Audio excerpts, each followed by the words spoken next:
From the wind-swept coasts of a small island nation emerged a power whose influence would stretch across continents, oceans, and centuries, a force that would shape the destinies of peoples and nations, leaving an indelible mark upon the world. The British Empire, whose story begins in the medieval kingdoms of England and Scotland, where a series of dynastic struggles, strategic marriages, and wars laid the groundwork for the centralization of power and the emergence of a state capable of projecting influence far beyond its shores. It was in these early centuries, as kings and queens consolidated authority and navigated the treacherous waters of European politics, that England began to cultivate the maritime skills that would one day allow it to sail into distant lands, exploring unknown waters and forging trade routes that connected disparate civilizations. And while these early voyages were often driven by commerce and curiosity, they also carried with them the seeds of conquest, as the desire for wealth, resources, and prestige pushed English explorers and merchants ever further, from the coastlines of Africa to the shores of India and the Americas. And it was in the age of Elizabeth I, the late 16th century, that these ambitions began to take tangible form, as adventurers such as Sir Francis Drake, Sir Walter Raleigh, and John Hawkins embarked upon voyages of exploration and privateering, harrying Spanish treasure fleets, mapping unknown territories, and establishing the first tentative English footholds in the New World. While at home, the defeat of the Spanish Armada in 1588 not only safeguarded England from invasion but also symbolically heralded the nation's rise as a maritime power, a power that would soon turn its eyes to colonization, setting the stage for an empire that would come to span the globe. The 17th century saw this ambition manifest through the establishment of trading companies such as the East India Company in 1600, which would become the engine of British expansion in the Indian subcontinent, and the creation of colonies along the eastern seaboard of North America, from Virginia to Massachusetts, where settlers seeking economic opportunity, religious freedom, and political autonomy began to build communities that, though initially small and precarious, would grow into thriving centers of commerce, culture, and ultimately, rebellion. As the dynamics of governance, taxation, and representation sowed the seeds of conflict that would culminate in the American Revolution. Yet even as the English settlers in the Americas pursued their own paths, the British Crown was expanding its influence elsewhere, forging alliances with local rulers, navigating complex networks of trade, and competing with rival European powers such as Spain, France, and the Netherlands, who themselves were engaged in the global scramble for colonies, wealth, and strategic advantage. And while much of this expansion was driven by commerce, it was also undergirded by the belief in cultural, religious, and political superiority, a notion that would come to define much of the empire's ideology and inform its interactions with the peoples it sought to govern.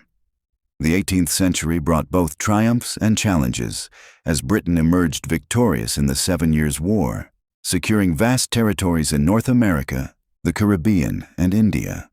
effectively establishing itself as the preeminent global power.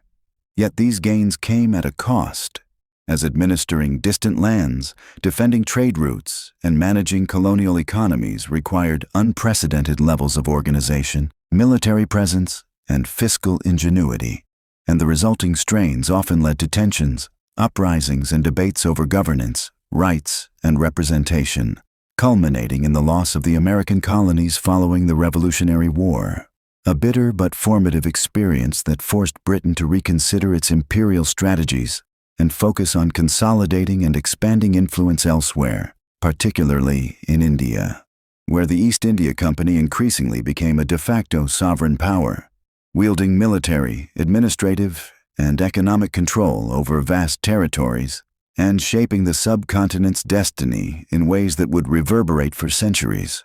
Concurrently, the British Empire's reach extended into Africa, the Caribbean, and the Pacific, driven not only by commerce but also by the morally complex and often brutal institution of the transatlantic slave trade, which supplied labor to plantations, enriched merchants and aristocrats, and underwrote much of Britain's early industrial growth,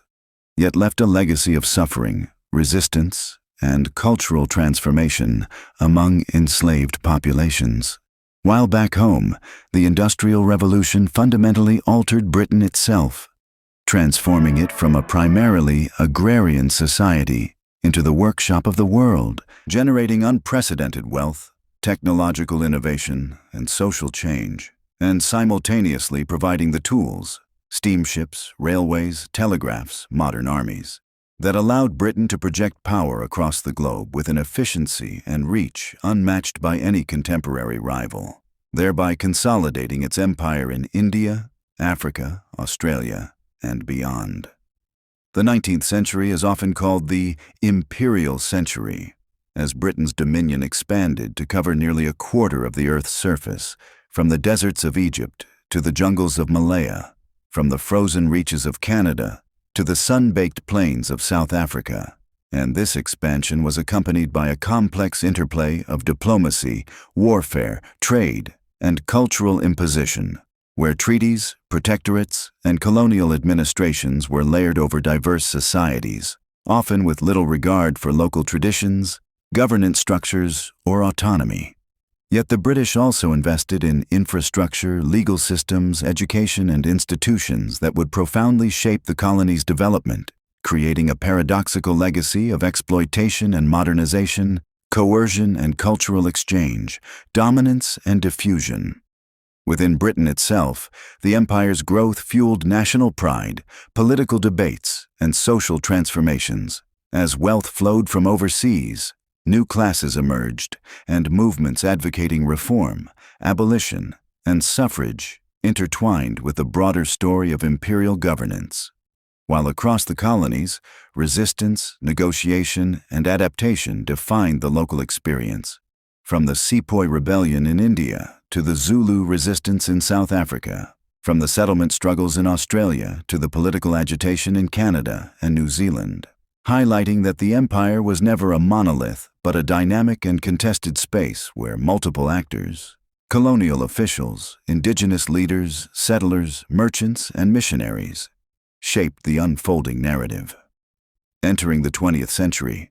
the British Empire reached the apex of its territorial expanse, following the conclusion of the First World War, which had drawn troops and resources from across the empire into the conflict, reinforcing imperial connections while exposing the strains, inequalities, and contradictions inherent in such a vast dominion. And though Britain emerged victorious and retained global prominence, the interwar period brought growing calls for self-determination, nationalist movements, and labor unrest, as colonized peoples increasingly demanded political rights, economic fairness, and cultural recognition, a pressure that would only intensify following the Second World War, during which the empire was again mobilized in a global struggle against fascism, demonstrating both the strategic utility of imperial networks and the vulnerabilities of a system stretched thin by decades of conflict, economic strain, and social change.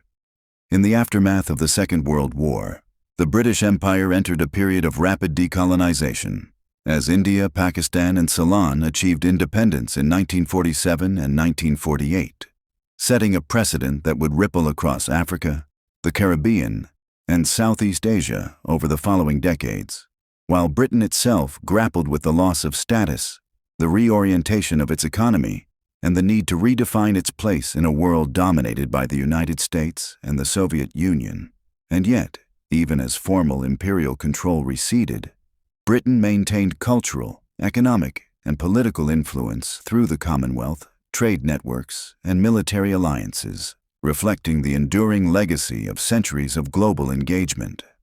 The story of the British Empire, therefore, is one of ambition and exploration,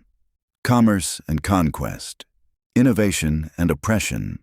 of ideals both noble and contested. And its legacy is written not only in the maps, monuments, and institutions it left behind, but in the languages, laws, cultures, and conflicts that continue to shape the modern world, reminding us that the rise and fall of empires is never merely a tale of kings and generals, but a story of human endeavor, resilience, and the complex interplay of power, culture, and destiny across the globe.